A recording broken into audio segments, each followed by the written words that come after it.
Архитектуру большинство людей понимает как нечто, как сумму элементов, составляющих здание. То есть это вот говорят, здесь нет никакой архитектуры, а здесь архитектура есть.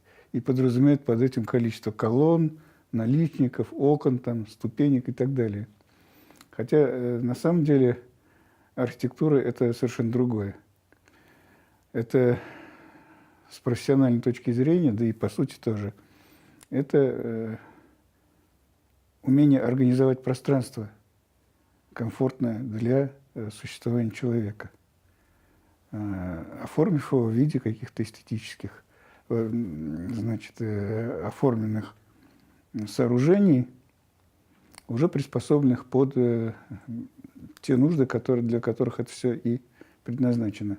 Но это могут быть культовые сооружения, хозяйственные, там, спортивные или какие-нибудь еще, да, жилые сооружения. Вот. И начинается все с какой-то идеи, какая там будет функция. Ну, скажем, жилая, да? Затем идея самого организации пространства. Если это, скажем, мусульманский, там будет дом, значит, делиться на мужскую и женскую половину, а в христианском этого нет, да? То есть сколько будет этажей и так далее. А потом уже все это начинает реализовываться. Но реализовываться оно начинает тоже очень конкретно. Какие у нас будут строительные материалы? Дерево, камыш, камень или что-то еще, да? Глина, может быть. Все зависит от того, где это все находится. Какой у нас будет климат? Много дождей, значит, надо крышу делать. Иначе мы все намокнем. А если дождей вообще нет, то можно вот плоскую крышу сделать, и ничего страшного не случится. Значит, если много снега, то уже двери, допустим, наружу нельзя открывать. Там останетесь. То есть дверь открывается внутрь, чтобы можно было выйти и почистить. Ну и так далее. Там тамбур надо делать, да? То есть сама архитектура формируется в большой степени под влиянием природных и климатических условий. Поэтому, скажем, все сооружения, которые построены в средней полосе русскими, чувашами, удмуртами, татарами, похожи между собой. Именно поэтому, потому что строительный материал один, климат один, значит, какие-то природно-географические условия те же самые, то есть, скажем, расположение ветров, допустим, с тех же самых, с той же стороны, или солнце с той же стороны светит, ориентация дома, ну и так далее.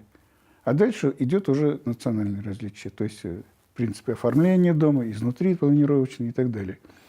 Это снаружи даже может никак не выражаться, поэтому посмотрим, допустим, на татарскую деревню, на удмуртскую, там она, в принципе, могут на первый взгляд оказаться дома такими же, похожими.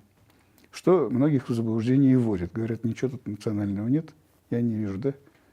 И они понимают под архитектурой наличие орнамента, еще чего-то, хотя на самом деле вот это то, что я сказал. Вот, это первое. Второе.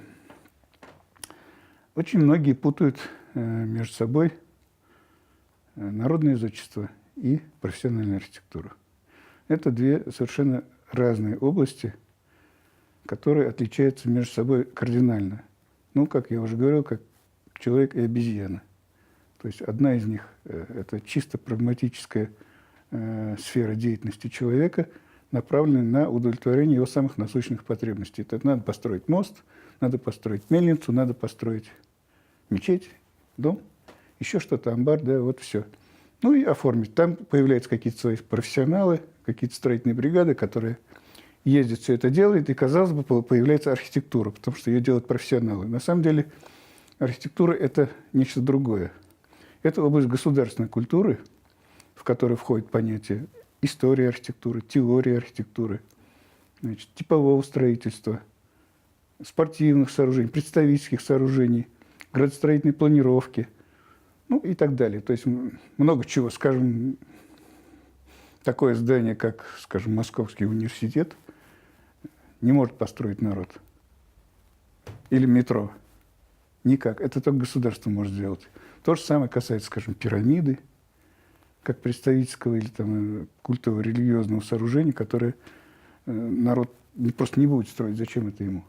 Это только мобилизовав все силы государства с помощью серьезных там насильственных мер можно заставить такие вещи сделать. Но при этом, конечно, профессиональные архитекторы должны все это разрабатывать, там конструкции очень серьезные и так далее. То есть должна быть существовать еще и школа инженерная. Вот в чем разница между народным зодчеством и профессиональной архитектурой. И еще третий момент есть. Многие путают архитектуру и памятники архитектуры. То есть под архитектурой понимают сумму памятников. Ну, знаете, тут можно сравнить образно с понятием грибов. Все думают, что грибы – это вот то, что появляется после дождя на поверхности земли. Вот это грибы. На самом деле гриб – это грибница, которая под землей находится. Она живет тысячелетиями. Это огромный организм, который занимает большую площадь, в глубину уходит и так далее. Да? А грибы, те, которые появляются после дождя, это вот небольшие отросточки, которые просто мы снаружи видим. Они нужны для того, чтобы споры рассеивать. И чтобы эта грибница, значит, дальше распространялась. Вот и все.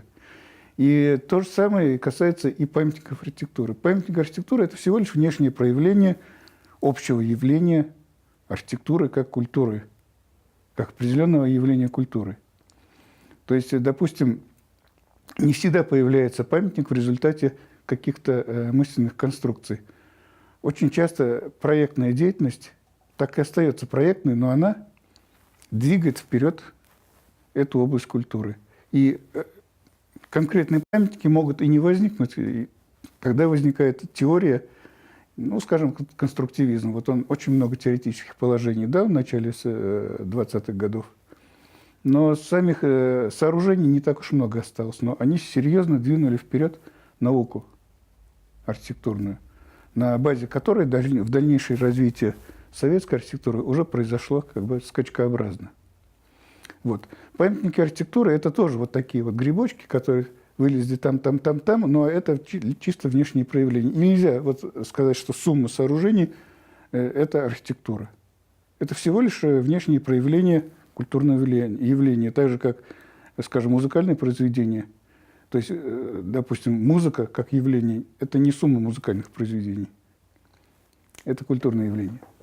Ну вот это вот третий момент, который надо сразу как бы определить. Мы часто берем и книгу, и там написано «Архитектура», там, допустим, Древней Руси, да?